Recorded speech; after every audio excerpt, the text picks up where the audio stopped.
All right, let's see if we can put some finishing touches on this reading of Chapter 3 here at the start of Seminar 17. We've been talking about repetition, retroaction, and loss.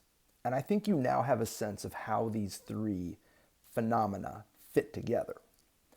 Loss for Lacan is at the origin, an origin indexed by a repetition of an entity or an event at a later date. And this loss at the origin, an origin only seen at a later date in its repetition, marks Lacan's sense of entropy, an origin that is always a lost origin. And if we could be a little more precise, we might say an entropic origin from entropy. It's a lost entropic origin. That's what we see in Lacan's understanding of repetition as retroaction, as the index and measure of an origin that is lost to entropy, to noise, randomness, disorder, uncertainty, all the classic thermodynamic understandings of what happens, except for Lacan, it's not chronological, but retroeffective. Entropy occurs at origins when recast at a later date as just that, original, not as the system unfolds over time, or at least less so in what he's trying to do with his theory of repetition around the topology of the subject. Is sexual jouissance, let's just cut to the chase, is this the lost entropic origin of surplus jouissance? No. But its renunciation is. And yet, even our agreement to avoid sexual jouissance from now on, the castrative contract that affords me a place in the symbolic, even this misses Lacan's point. Our affirmation, our Bejahung, if you want to stick again with that earlier riff that Lacan does on affirmation in Seminar 3, our affirmation of the no of the Father is not the lost entropic origin of surplus jouissance. Rather, it's what this affirmation forbids us from pursuing any further. Now we're getting after it. The lost entropic origin of surplus enjoyment, notice how we're stringing together terms that we've built. It's what this affirmation forbids us from pursuing any further. Not sexual jouissance, not its renunciation, not the agreement for which this renunciation stands, but the pathway to sexual jouissance. That is the lost entropic origin of surplus enjoyment. It's not sexual jouissance, it's not its renunciation, and it's not the agreement that this renunciation stands for. Instead, it's the pathway toward sexual jouissance that is the lost entropic origin of surplus enjoyment. What Lacan calls the path to jouissance, the path to enjoyment, the path to jouissance on which we were before castration, that is now lost, obscured, disordered, illegible, effaced, entropic. Think about this in terms of pathways. This is the point at which the path forward, the path on which you were, now begins to fade out. You can no longer see the trail in front of you. It's obscured. It has suffered entropy. It has lapsed into randomness, disorder, and uncertainty. It's unclear to you where this path goes from here. That is the lost entropic origin of surplus enjoyment. The experience of surplus enjoyment means that the path to sexual enjoyment can no longer be seen. That's what we're talking about here. We are not dealing with sexual enjoyment. We're dealing with the pathway toward sexual enjoyment. That is where entropy operates. That's where we see obscurity and obstruction occurring. When we enjoy at a surplus, which we're going to define or discuss here in a minute, it means that the pathway to sexual jouissance can no longer be seen. We lose sight of it, whether it's obscured or not. Lacan's point at the start of Seminar 17 is that this invisibility, this obscurity, this oblivion on the path of the path to sexual jouissance comes at a cost. This shit ain't free. There's a cost here. Even this, Lacan says on page 20, don't get it twisted, has to be paid for. That's what he's up to, that middle part of page 20. He's working at the logics of payment. There's a cost that you sustain, a cost that you must pay. And the question now is, what's up with that? I'm not trying to be clever here. I don't fuck around like that. The way we rock, we try and be clear, coherent, and accessible. You heard me say it. It's all over our materials. So let's try that. This ain't about cleverness. It's about finding a crisp, clear way of understanding what Lacan is up to. One that you can build upon. One that can bear weight of further inquiry, further reading into this seminar. We pay for access to surplus jouissance here and now by renouncing any promise of sexual jouissance to come. There's a nice summary of what we've got under our belt so far.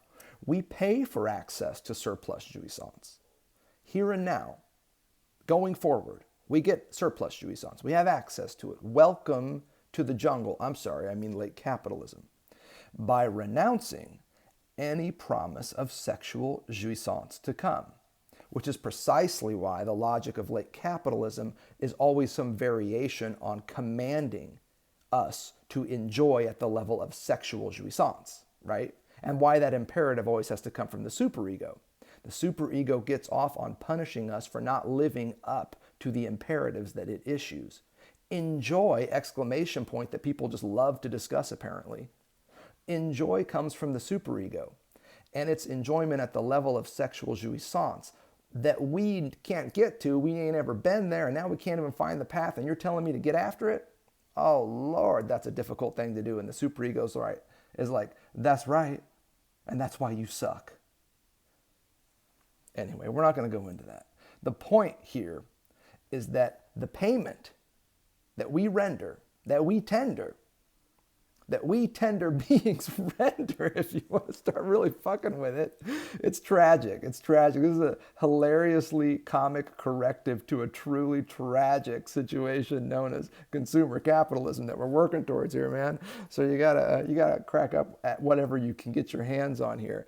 We pay for this privilege of surplus enjoyment, this ever disappointing privilege known as surplus enjoyment, by renouncing the promise of sexual jouissance to come. And then the great dilemma and the real tragedy here is that we then are spoon-fed the very thing that we were told we could no longer have if only we just purchased this entity or a thing. We'll come to that in a second. Again, let me reiterate, this is not a giving up of something we once possessed, experienced in the past, but a forbearance from something in the future. That's what's up with sexual jouissance. I cannot emphasize this enough. We didn't have that shit, and then it's been taken from us, and we told we can't have it anymore. Nah, man, we never had it in the past. What's happening here is we are suffering a forbearance from it in the future. We're saying we will no longer go after it. Castration, you heard me say, is a covenant. This is what I mean. It's a promissory agreement of sorts to give up our pursuit of sexual jouissance in exchange for this reduction of jouissance. Again, page 46 in Seminar 17.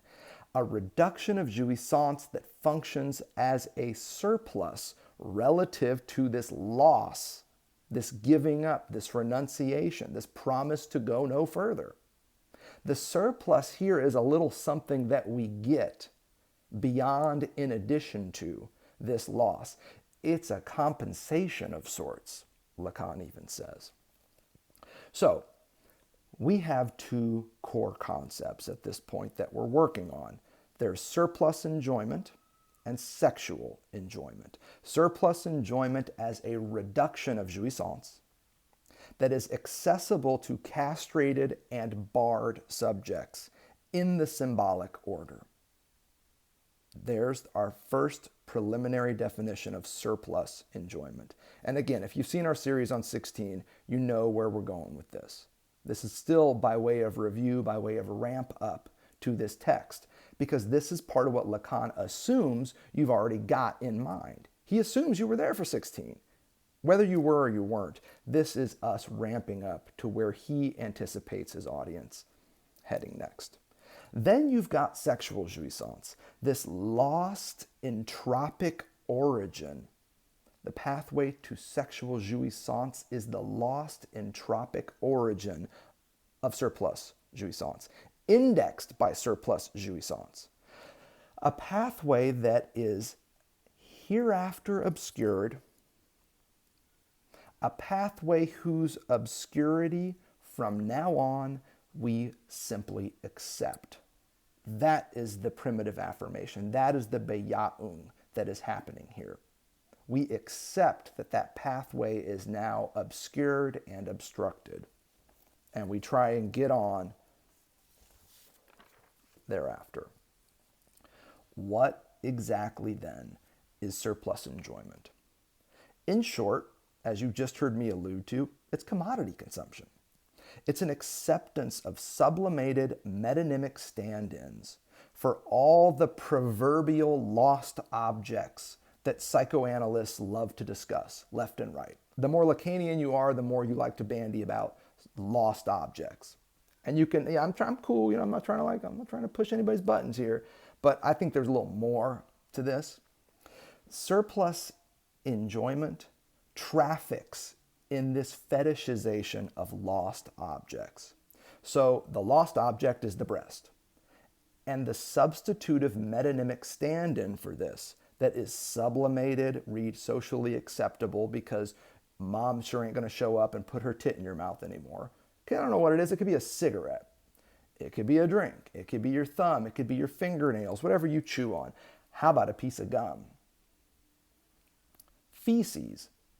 So if you run the stage argument, you've got an anal phase, there's potty training that occurs, feces becomes a lost object, excrement, something you have to let go of, a lost object that will no longer return. That's the whole point of the toilet. And then you've got all these stand-ins, objects that substitute for the loss of shit, like all your shit. Money, classic, stuff, collectibles, all the stuff that you see for sale in your house, in your storage war, in your hoarders episode. These are all metonymic stand-ins for a lost object that just can't quite be let go of. Feces. The gaze. Okay, if we're just moving down the Lacanian ladder of lost objects, here we arrive at the scopic drive. I'm not tired of this, by the way, but I think it's time for Lacanians to start turning that screw beyond Lacan, and yet in ways that are still completely true to his thought. The gaze at the level of the scopic drive. The gaze is a lost object we oftentimes hear. And then you've got all these other things that stand in for that lost object in the field of surplus enjoyment. Think of just a really great everyday example of this now. The like economy in whatever social media platform you rely upon. That like economy shows you at the level of every little click, touch, thumbs up, heart, smiley face, all that bullshit. Those are stand-ins. Those are stand-ins for a gaze that has been lost. And all the posts that you put online really cut to the bone of what the gaze is about. It's not about actually being seen, but the capacity to be seen. The gaze is all the positions in your world, here a social media environment, from which an other could be watching you, and hopefully lots of others. And not just watching, but also indicating to others than those at Apple, than those at Facebook, than those at fill in the blank, Meta, and it just keeps getting bigger and more abstract, right? We had from Google to Alphabet, okay. In each case, though, what we're looking for here is a metonymic stand-in that indicates that we are indeed being seen. Now, you can run this out 100 different ways. These are just some examples to keep us on point here.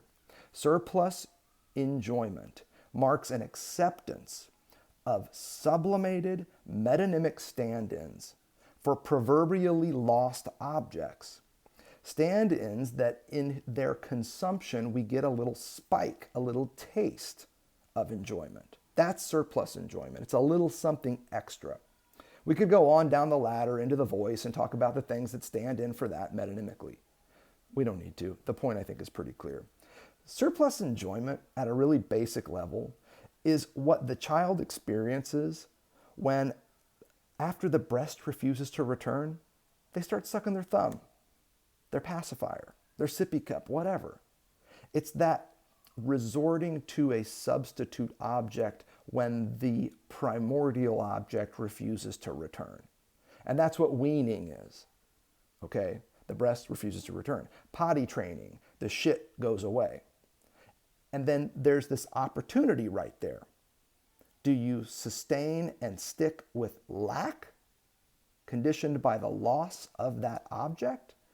Or do you look for something to plug that hole? Surplus enjoyment is when you look, find, and continually acquire objects to plug those holes. Let's see how Lacan figures this. Page 50 is a pretty good one. And you can hear him, I believe, if you read this paragraph on page 50 carefully, you can hear him throwing a bit of shade on this approach to psychoanalytic thought. Check it out. This is the hollow, he starts. It's probably about 10 lines from the bottom of page 50. This is the hollow, the gap, that no doubt a number of objects initially come and fill. Objects that in some way are adapted in advance, designated to be used, designed to be used as stoppers. This is one of like the great images in psychoanalytic thought, from Freud to Lacan. It's that of the stopper or the plug. If you go back and you actually look at the dream of Irma's injection, if you go back and you look at Emma Eckstein and the biographical history that this earliest of patients to Felice, unfortunately, and also Freud, sustained at the level of her nasal cavity, right? The very images that would give you the turbinal bones and things in the back of Irma's mouth in Freud's dream of Irma's injection. When you go back and look at the actual case history behind that and the traumas that Emma Eckstein, the actual patient, suffered, now I'm going to blame it on Felice, but man, bro goes up into her nose, leaves gauze in there, it becomes infected, they unplug her nose, and this gush of blood comes out. Freud even admits to fainting. He says he has to go in the other room and take a shot of whiskey before he go back in and deal with the mess. This is some wild stuff. Anyway, if you're curious about this, the entire third part of my last book, The Chattering Mind, is about this plugging, unplugging dialectic that you see in this very classical, foundational dream, in the interpretation of dreams that becomes the foundational text for psychoanalysis of the Freudian stripe and only stripe, and then into Lacan. So when Lacan talks about stoppers, plugs, and all these things, ears, you best be pricking up. I don't know if he knows what he's doing, but there's absolutely this imagistic through line from Freud to Lacan around the ways that objects are used as plugs for various holes, symbolic, real, and imaginary. There are hollows, there are gaps. gaps left behind by objects that no longer return. In the case of the breast, the mouth emerges as a hollow, as a gap, because something doesn't just immediately, as soon as I open it with a cry, get shoved in there. Just think about this practically. Parents are going to have a much easier time with this than non-parents, but I think y'all can imagine how this goes.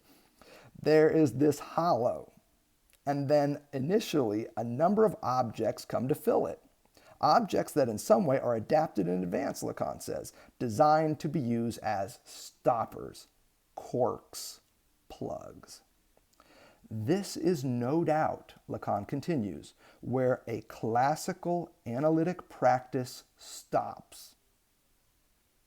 With its emphasis upon these various terms, oral, anal, scopic, not to mention vocal, these are various names by which we can designate as an object the little a, objet a.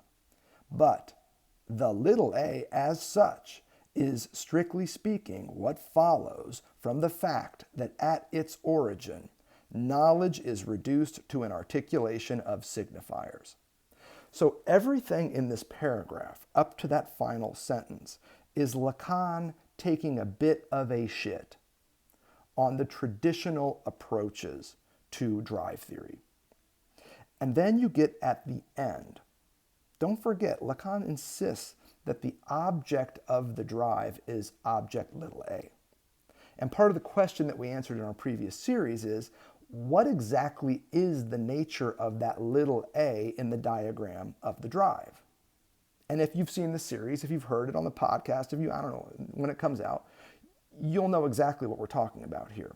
It's less an object than an opening. That is what Lacan is cluing us to here. But, he says, this little a, as such, is something different. Strictly speaking, the little a in question here is what follows from the fact that at its origin, don't forget, we're talking about origins here, knowledge is reduced to an articulation of signifiers. So you can take your objet a and you can shove it in a hole, in a hollow, in a gap, in order to serve as a stopper or a plug. And he says that this is part of what a certain type of classical analytic practice has done, and also where it stops. I like this image. It's a great little paragraph to play with, because you see Lacan then stretching objet a into something more essential, something more foundational to our understanding of where this thing comes from and how it operates. And he says it operates at the level of an articulation of signifiers. Now, initially, that ain't helpful. But when you think about what he does with articulations of signifiers, differential articulations of signifiers, now you see where we're going with this. Objet a is not a lost object in this more essential vein that Lacan is pumping up for us. Nor is it the substitute metonymic surplus object that we use to plug the hole left behind by these lost objects. No. Instead, objet a, in this paragraph, Lacan is indexing it as the necessary structural and experiential gap between these lost objects and hole pluggers, these proverbial lost objects of the breast, feces, gaze, and the voice, and then all the other consumer commodities that we purchase day in and day out to plug the holes, literally and metaphorically, left behind by the loss of these proverbial objects. What Lacan is here suggesting is that where you see objet a is neither on the side of the lost object or the acquired commodity. Instead, like an articulation of signifiers, it's in the differential relation between those two entities. That's where you see objet a. And let me tell you, what is between the lost object and the artifact or commodity that you purchase? What else is between them but the opening, the hole? The mouth is what is between the lost object of the breast and that piece of gum or that cigarette that you're reaching for right now. What's between them, in other words, is not another object, but instead an opening on the human form.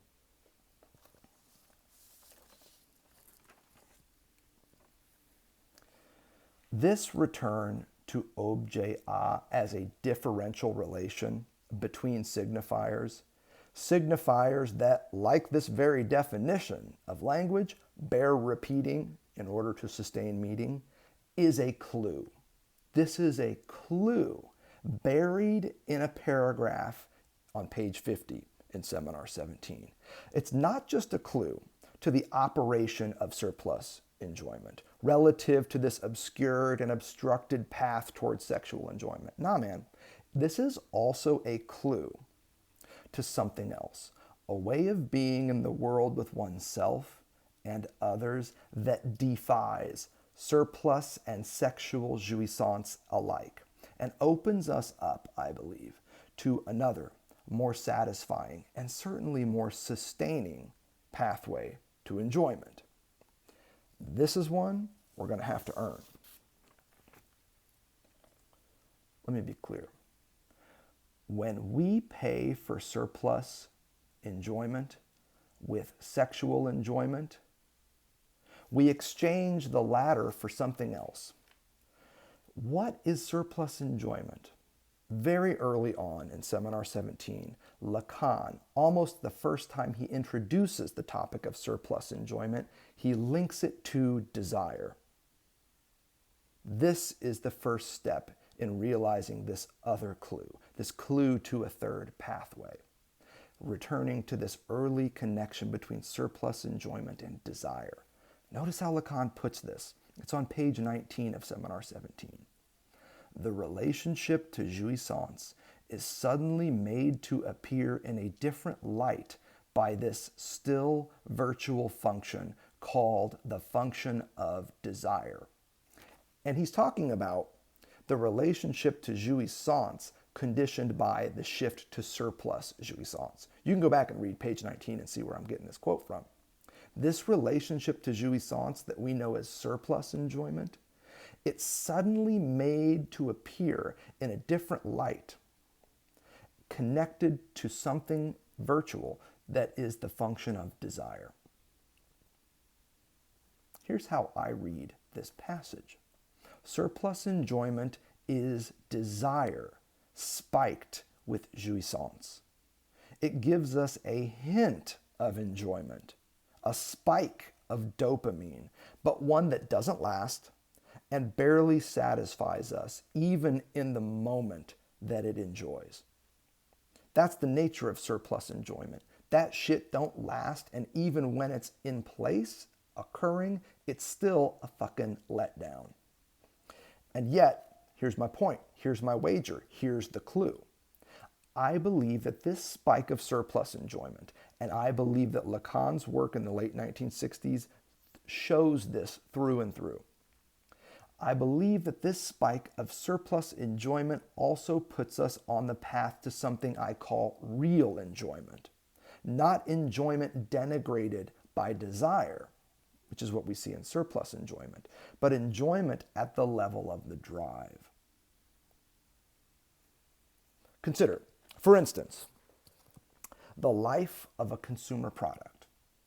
So there you are at the store. You've got the thing. You purchase it. You're feeling good.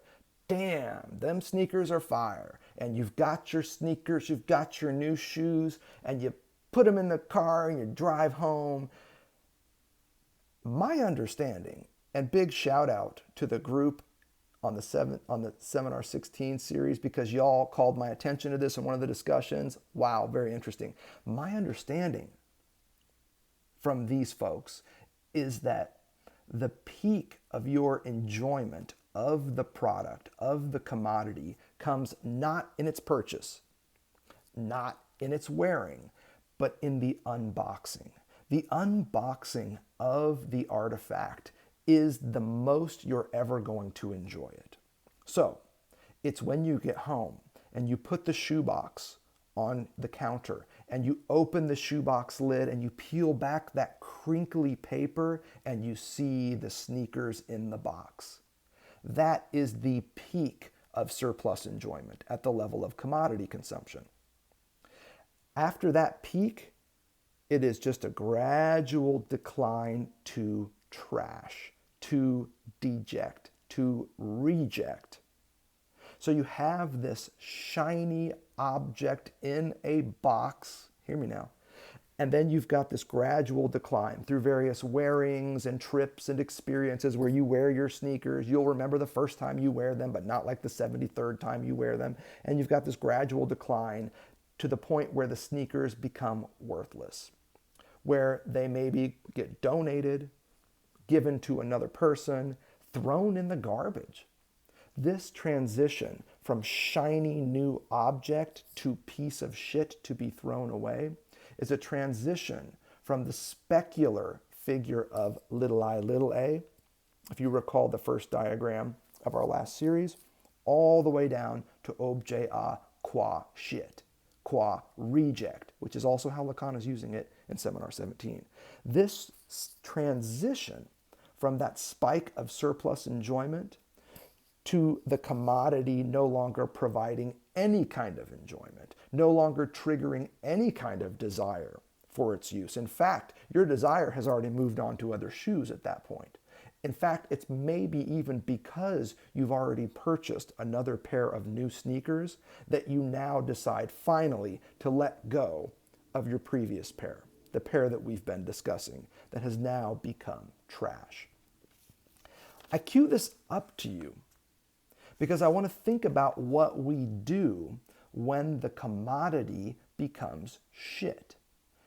There, I see an opportunity, an occasion for something different, a different way of being, a way of being that puts us right alongside lack, a way of being there with Mitdasein, lack, the lack that we are.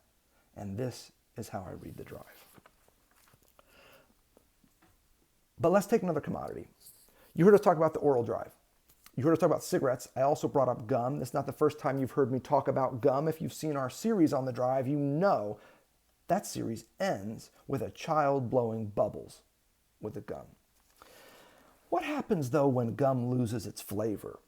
This is what I've been thinking about recently. My kid really likes chewing gum, and so we're always getting gum. And I'm telling you, man, like 5 minutes after I chew this gum, it turns to this hard, flavorless, it like destroys my mouth. I don't even know what's happening in there with this thing, with this gum. Jesus. The gum, when it loses its flavor, and yet I want to say there's something magnificent that happens in that moment. It's an opportunity. When the gum loses its flavor, I discover my mouth. And when I spit the gum out, my mouth as a newfound opening relative to this lost metonymic object, an object that was only ever a repetition, retroactive stand-in for the breast, if you want to play the classical psychoanalytic game here. My mouth in this moment where I spit out the very thing that I put in to plug the hole that emerged when mommy's tit refused to come back, my mouth in this moment becomes an erogenous zone. It becomes a source for my oral drive. And with it, real enjoyment. Not at the level of commodity consumption, read surplus enjoyment, and certainly not on the pathway to sexual enjoyment. That's important. When my mouth emerges as a found opening relative to an object whose loss I have effected when I spit the gum out, we are not talking about surplus enjoyment anymore. And we are not trying to rediscover the pathway to sexual jouissance. It is a third path that I'm carving out here. This is a path that is found at the level of my lived experience as an embodied singular being. In this case, one with a mouth that opens and closes. A mouth whose enjoyment occurs not just when I fill it with food, but when I order it off the menu. This is Lacan's point in 11, right? Around ordering food at a restaurant. The oral drive is just as active when you order off the menu as when you eat off the plate. It's about the operation of the mouth, not what goes in and not what comes out. It's about its operativity as a function, as a structure, as a logic. It's at the level of my lived experience as an embodied singular being with a limited number of mouths on this human form, here as a living individual, and not just on my own. This is not some bare life business we're talking about here. I am a living individual in the field of castration. This is precisely why Lacan, when he develops the matheme for the drive, where does he put it on the graph of desire? It's in the upper right-hand quadrant, in the field of castration. The drive does not begin on the side of jouissance. It gives us a return arrow, the highest ladder, rung in the ladder, that is the graph of desire, to jouissance.